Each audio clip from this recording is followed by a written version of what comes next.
There are forces of good and forces of evil at work in the world today. What are these forces? Who is responsible for the good? And who is responsible for the evil? Richard Shoff talks about current events which are rarely discussed by the mainstream media, events that affect us all. This program seeks to identify, to inform, and to equip the believer for what's ahead. Welcome to What in the World is Going On? This is What in the World is Going On. I am your host, Richard Shoff. This program is sponsored by Lincoln Log Homes of Kannapolis, North Carolina. We're pro-Christian, pro-American, pro-life, pro-Second Amendment, and here by the grace of God. If you'd like a great price on a log home, give me a call at 800-848-3310. I'll talk with you personally and give you one good price. I want to talk to you on a subject that we're all very familiar with, the Middle East. The material we're going to reference is not from the Bible, but those of you that are listening to me are probably Christian, probably familiar with the Bible, and we've got a great deal of instruction as to what might be happening over there as we read God's Word. This is pretty much from a secular standpoint. It's alarming, folks. There's big problems looming. Netanyahu, as I'm sure you saw on the news, has uncovered a nuclear deal, material. He's confiscated it. It shows that the Iran nuclear deal is based on a pack of lies, and he's got the proof. Let's look at a few things. Netanyahu said on television that Iran did not come clean on its nuclear program. He says that he has more than 100,000 Iranian documents that Israel obtained that prove the nuclear deal is based on lies. His speech, which was on television, comes on the heels of a strike against 2 bases in Syria and ahead of Donald Trump's decision on the nuclear deal. Prime Minister Benjamin Netanyahu revealed a cache of documents that he says proves that Iran lied to the world about its nuclear program for years, even after the 2015 nuclear deal with the world. He quotes, I'm quoting, Iran did not come clean about its nuclear program.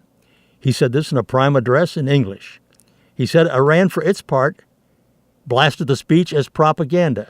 Well, we've heard that too. Presenting 55,000 pages of documents and 183 CDs, Netanyahu said Iran hid an atomic archive of documents on its nuclear program. This is an original Iranian presentation from these files, Netanyahu said. He was stressing that, quote, the mission statement is to design, produce, and test 5 warheads with 10 kiloton of TNT yield for integration on missiles, and end quote, from Benjamin Netanyahu.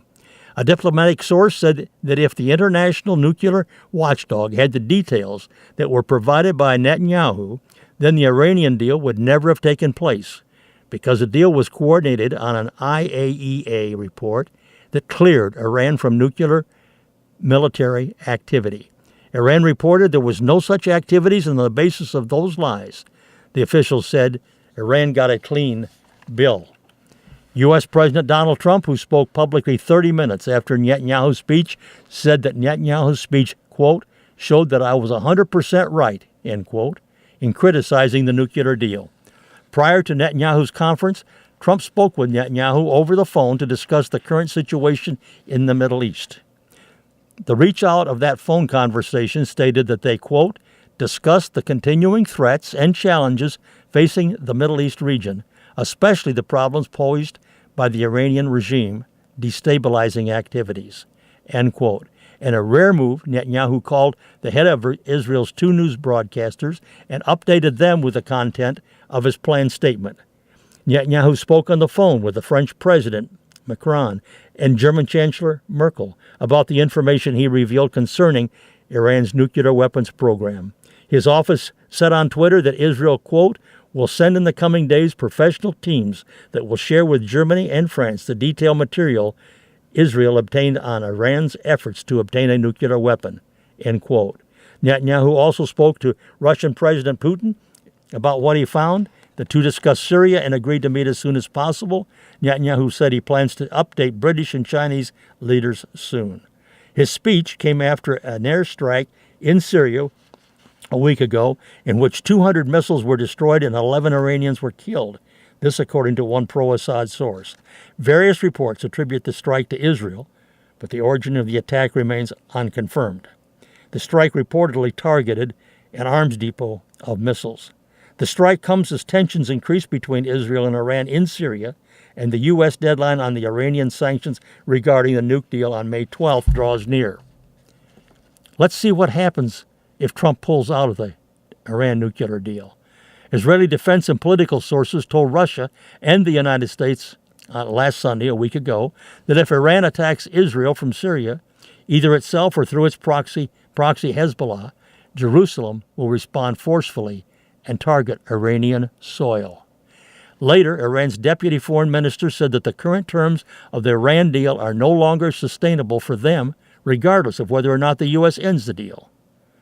Meanwhile, world leaders such as France and Germany have visited U.S. President Trump in an attempt to convince him to maintain the terms of the nuke deal. Visiting in Israel, U.S. Secretary of State Mike Pompeo said the United States will cancel the Iran nuclear deal if it's not fixed. Pompeo made the statement following a meeting with Prime Minister Benjamin Netanyahu. Speaking to reporters after the meeting, which took place at the Israeli military headquarters in Tel Aviv, Pompeo said the U.S. stands with Israel against Iran. He says, and I quote, "We remain deeply concerned about Iran's dangerous escalation of threats toward Israel and the region," end quote. Pompeo said this, adding that the U.S. supports Israel's right to defend itself. And again, folks, this is just all the secular talk. We know what God's word also said. Hey, wasn't it really cool how the Mossad smuggled out a half a ton of nuclear documents out of Iran? They did it in one night. Yep. Well, Netanyahu's European delegations came over to examine the Iranian evidence. Israel's Mossad intelligence service broke into the anonymous Tehran building that housed Iran's secret nuclear files, and they smuggled out a half a ton of documents and compact discs, got it back to Israel the same night. The New York Times, in an article posted on its website, quoted a senior Israeli official who spoke on condition of anonymity as saying that the Mossad discovered the warehouse in February of 2016 and has kept the building under surveillance since then. Mossad operatives broke into the building in January, took the original documents, and returned to Israel the same night, according to that official. In his nationally televised broadcast, first in English, Israel's Prime Minister Benjamin Netanyahu described the building place of the documents, the hiding place, what it looked like. This is one of the best kept atomic archives that I've ever seen. Right here. Few Iranians knew where it was, very few. And also a few Israelis knew where it was. Now from the outside, this was an innocent-looking compound. It looks like a dilapidated warehouse. But from the inside, it contained Iran's secret atomic archives locked in massive files. A quote from Netanyahu. On the stage with Netanyahu were shelves of binders and a movable wall of CDs. You saw it, folks, on television, I'm sure. And here's what we got, he said. 55,000 pages, another 55,000 files on 183 CDs. Everything you're about to see, he said, is an exact copy of the original Iranian material. He said, and I continue to quote, "You may want to know where the originals are. Well, I can say they're now in a very safe place." And also, the Israeli Defense Minister, Lieberman, has warned that Israel will react forcefully to any Syrian attack using Russian-made S-300 air defense systems. Lieberman, a quote from him, "If the systems target our planes, we're going to respond." A quote from Lieberman. He said this in an interview with the Russian newspaper Kommersant. I'm continuing to quote Lieberman. "In my opinion, Assad is a war criminal who was responsible for the deaths of over 500,000 of his country's citizens." The top Israeli official also explained that Israel will thwart every Iranian attempt to entrench itself in Syria. We're talking about Israel's relationship with Russia, Lieberman stressed. We have normal relations with Russia, and we're taking into account its interest. He said, we hope that Russia will consider our interests here in the Middle East. Lieberman's statement came in response to a Kommersant report from earlier this week that claimed that Russia is once again considering delivering S-300 systems to its Syrian ally as part of a 2010 deal signed between the two countries. For the past several years, Israeli pressure has delayed the delivery. Mattis, that's our Secretary of Defense, said you can expect war between Iran and Israel soon, and it'll start in Syria. A military confrontation between Israel and Iran and Syria is becoming increasingly likely, according to U.S. Defense Secretary James Mattis. He warned this as his Israeli counterpart was visiting Washington to discuss the threat. Secretary Mattis delivered his warning of yet another military conflict in the Middle East at a hearing in Congress.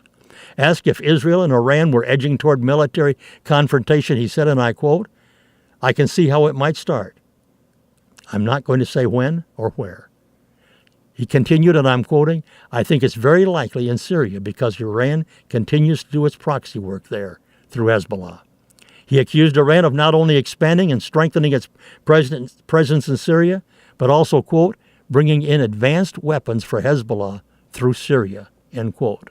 Israel said, "We'll not wait to see those missiles in the air, and we hope Iran would pull back." The Israeli Defense Minister Lieberman, who met UN National Security Advisor John Bolton and Secretary Mattis on April 26th, also warned of a confrontation with Iran. Any site in which we see an Iranian attempt to achieve a military foothold in Syria will be struck. We won't let that happen regardless of the price, he told the Arabic news website Alpha. Israel said it carried out airstrikes against Iranian and Syrian targets in Syria in February after one of its F-16 jet fights was downed near the Syrian border. And here's something very significant that I did not see on the mainline media. Israel Prime Minister is given the power to declare war with only defense minister's approval. Listen to this, folks. The Foreign Affairs and Defense Committee, as well as the Constitution, Law, and Justice Committees originally decided against the proposal, but it was later passed in the Knesset during a second and third reading. Israel's Prime Minister Benjamin Netanyahu has been granted the authority to declare war with only Defense Minister Lieberman's approval in extreme situations. The Knesset approved the amendment 62-41, transferring the power to launch a war or significant military operations to the Prime Minister without specifying the makeup of the panel that makes the decision. And I'm here to tell you, folks, Lieberman is probably more hawkish than even Netanyahu. Well, what's happening in Iran? This report says that Iran feels terrified. The Iranian regime is humiliated after a daring Mossad operation seized scores of secret documents. This according to a former Pentagon official. The Iranian regime is quaking in its boots after Prime Minister Benjamin Netanyahu reveals secret nuclear program documents appropriated by the Mossad. This according to an ex-Pentagon Iran expert, and he mentioned this to the Jerusalem Post. Harold Rode has spent 28 years at the Pentagon. He studied in Iran before the 1979 revolution there. The fluent Farsi speaker, who is now associated with the Jerusalem Center for Public Affairs, said his view stems from a wave of recent Iranian infighting. He said when things are not going well in Iran, Iranian Revolutionary Guard Corps officials and rival ayatollahs start attacking each other in a public blame game. And that's the way that they are expressing how exposed and vulnerable they feel that the present rule has become. Israel humiliated the Iranian government by capturing all of this material. A quote from Rode. He said, and I continue, many Iranians were laughing at the Islamic regime on social media. While the global media stopped covering protests against the regime months ago, he noted these protests are still churning. The former Pentagon official said that when he asked Iranian friends for a list of where the protests were happening, they said protests were so widespread it would be easier to make a shorter list of cities where they were not happening. He also said the audacious Mossad raid proves that what they think of Jews, that they're the smartest people on earth and can literally do anything. He said the average Iranian would like nothing more than to wake up and have this nightmare regime over with and again proudly be accepted as members of the international community. That's a direct quote. In that light, he said, it is now, I'm quoting, the time to reassure the Iranian people that we stand with them against their brutal rulers, and assure that the Iranian people that after their terrorist regime is overthrown, we will gladly welcome them back into the community of nations. Another report, Iran is expected to attack Israel following Lebanon's May 6th election. Following the alleged Israeli airstrikes in Syria, Syrian President Assad said that his country is more committed than ever to eradicating terrorists from his country. Meanwhile, an official of an alliance that includes Syria and its regional allies told the New York Times that Iran will likely attack Israel after the Lebanese parliamentary election this May. That's the month we're in right now, folks. The New York Times reported that more than 200 missiles were destroyed in that recent missile attack, and they were quoting unnamed officials from a regional alliance that includes Iran, Syria, and Hezbollah. In addition, the official said that 11 Iranians were among the 16 people who were killed in that raid. The official added that Tehran will likely retaliate against Israel. However, he said the counterattack would not take place before the May 6th election in Lebanon. Just thought you'd like to know, folks. That's where we're at today in the Middle East.